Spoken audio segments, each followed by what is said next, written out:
Perge was one of the most important towns of ancient Pamphylia. It was also said to be one of the richest and most beautiful cities of the ancient world, and was notable for its temple of Artemis and for being the home of renowned ancient Greek mathematician Apollonios of Perge. The earliest archaeological finds date back 7,000 years to 5000 BC and come from the Acropolis.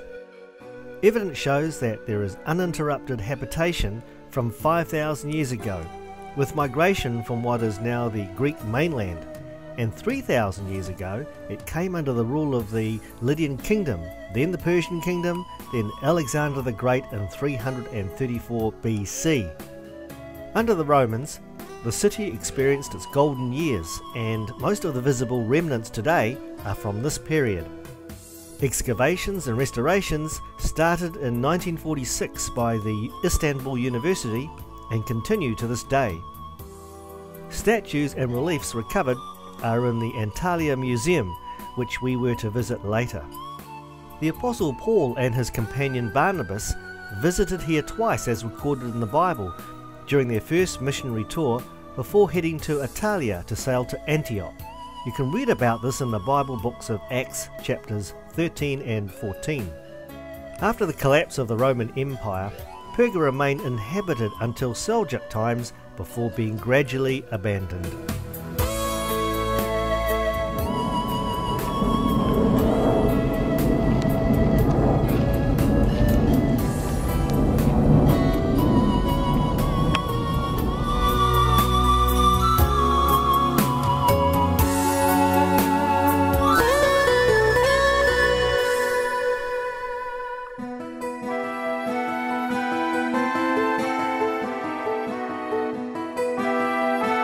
The history of Aspendos goes back almost 3,000 years to 800 BC, when it was part of the Hittite Empire. We'll talk a lot more about the Hittites when we visit Hattusa, the ancient capital of that empire. Aspendos has the best preserved theatre in Asia Minor. In fact, it's the picture in the top menu of this DVD. It seats 15,000 people and was built in the time of Emperor Marcus Aurelius in 155 AD by the Greek architect Zenon. Hey, they've rolled out the red carpet for us. Yeah, looks like it. I always thought we were important, but...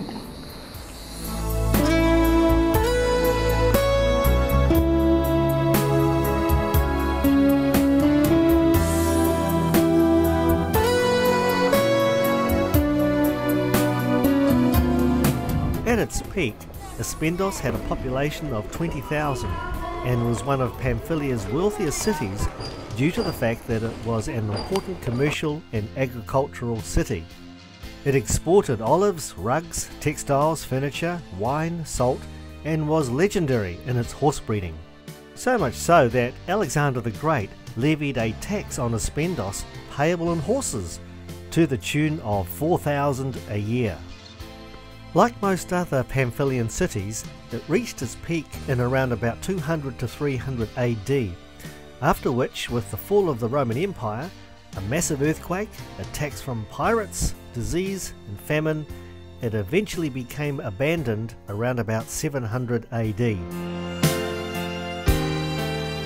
Love so distant and obscure remains the cure.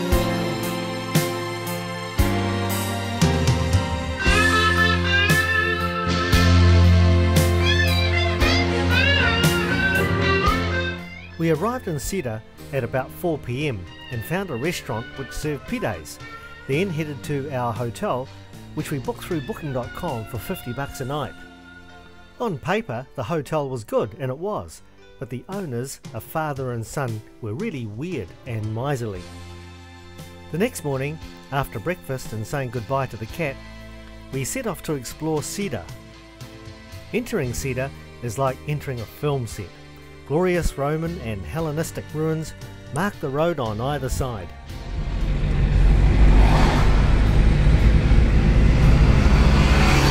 There you are, filming while driving. Pretty dangerous, but you know, this is Turkey.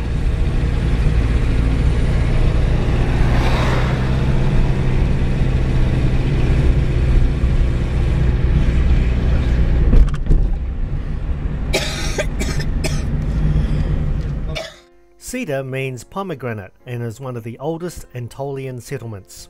The Aeolians lived here around about 600 BC, but by the time Alexander the Great arrived, the inhabitants had abandoned much of their Greek culture and language. Since then, it moved through various hands and prospered as a major port in the Hittite era.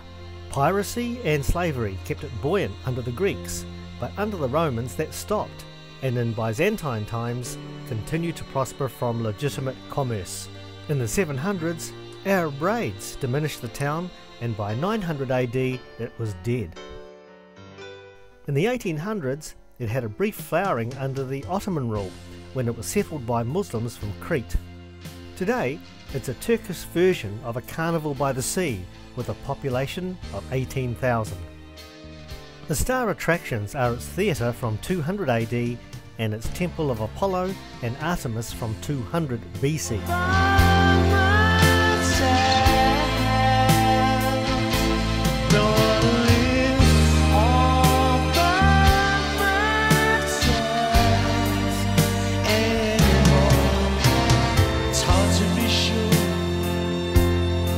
Sometimes I feel so insecure. Love so distant and obscure remains the cure.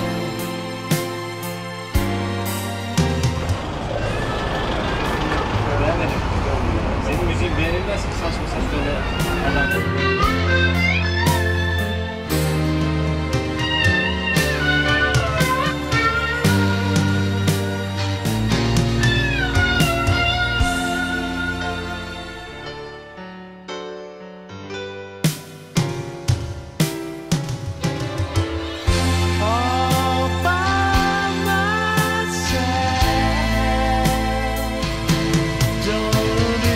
I don't know what possessed me to visit Lyrbe. Looking for Lyrbe on Google Maps is like looking for a needle in a haystack. It's heavily camouflaged by pine trees and isn't labelled. The documentation says it's near Shilar, but the actual map name is Bakakşehir. So I'm looking for a Turkish village beginning with S, whereas I should have been looking for a village beginning with B. For that reason we drove around for 45 minutes before actually finding it, because back in early 2011 when the planning was done, I could only enter approximate coordinates. The road up to the site was horrendous. The ruts were huge, but fortunately a rental car is much more robust than a private car. The settlement got a boost when Sidda was conquered by pirates in 200 BC, when a lot of the population moved here. Aside from all the blah blah blah about the agora, the statue of Apollon, the chapel, the Roman bathhouse, this is a good example of historians thinking that this place was Seleucia of Pamphylia, but it's now believed that this is the city of Lyrbe, due to an inscription found on the site in recent times. It was just for fun. Those days are gone.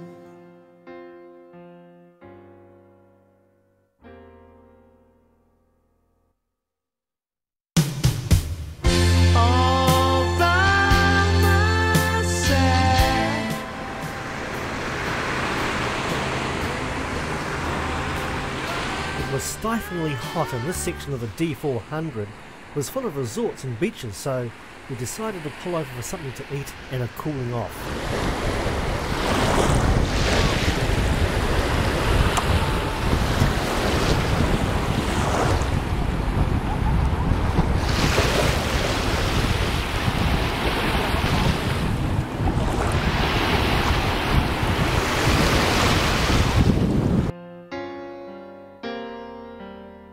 At $40 a night, the Lavinia Hotel in Alanya was one of the best we stayed at, which we booked through booking.com. Clean and comfortable, it had a large swimming pool which we made good use of, and also a poolside restaurant. Sunset from our room was magic, as were the views of Alanya Castle and the surrounding areas. All by myself. Don't wanna be all by myself anymore. All by myself. 3-kilometre long road up to Alanya Castle was a challenge to drive, steep and windy. The TomTom GPS guided us up there without a hitch.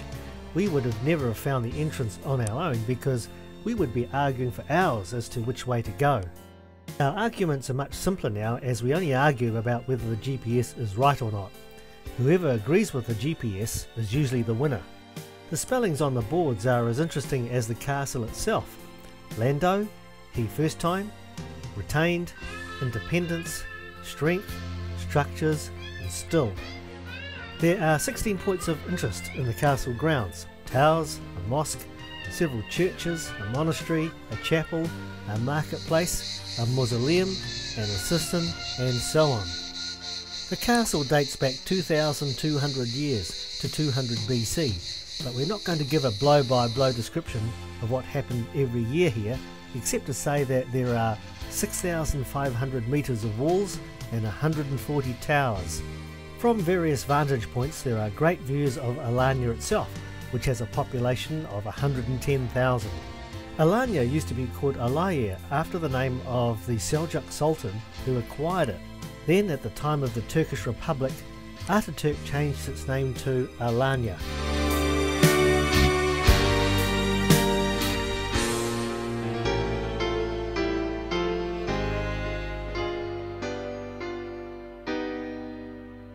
On the spur of the moment, Lillian decided that we should backtrack 20 kilometres to visit Sea Park so that she could swim with the dolphins. We found out that you had to book to swim with the dolphins, so we were told to go on standby in case a position came up for it. After waiting around for about 2 hours, Lillian changed her mind about swimming with dolphins because she realised that she had to swim in deep water. So with that, we continued our journey towards Anamurium.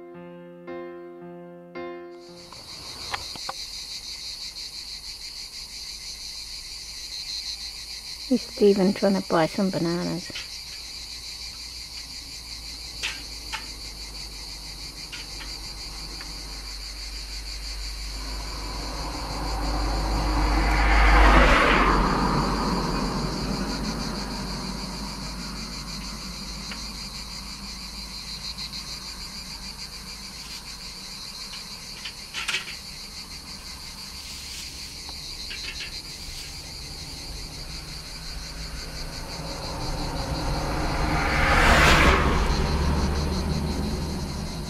Until the mid-1980s, Anamurium bananas were the only ones you could buy in Turkey. Now Turkey imports cheaper, bigger, but less tasty bananas from Europe and North America. It was something special to try this unique regional delicacy. Any good? Yeah, they're really cute. Nice. Tiny little bananas. By the seaside? It's about 36 degrees here. Stinking hot. Stinking hot.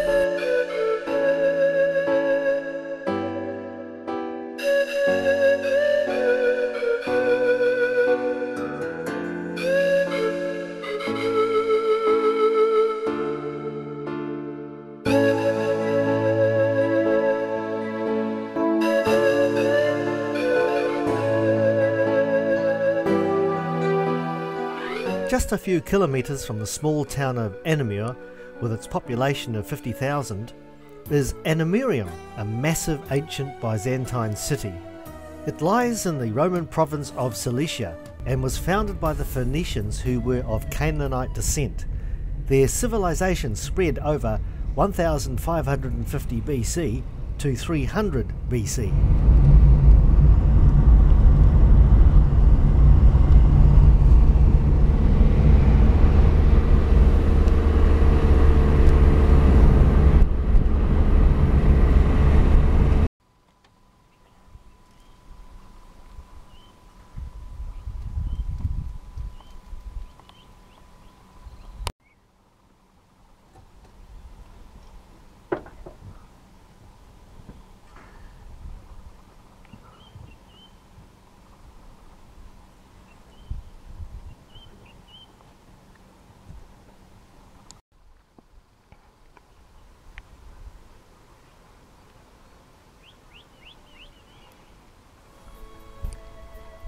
The site is both sprawling and inspiring.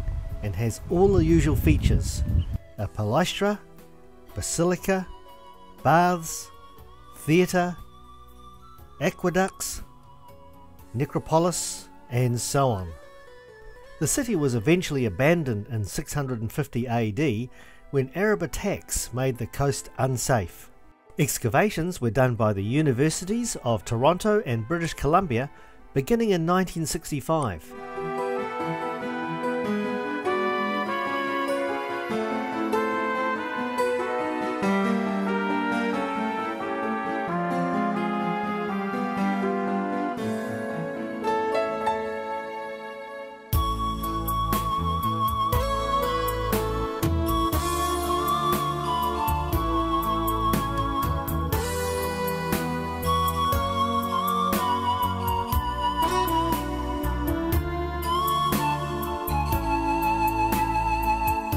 Pretty amazing here. I'm going to attempt to get into the water.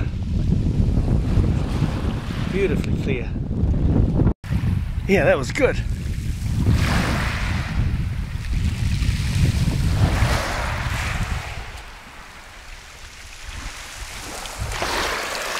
What's that ad that goes, what is it again? How do you know when you're wearing undies and how you know when you're wearing togs? Togs, togs, undies, undies, togs, togs. The very same.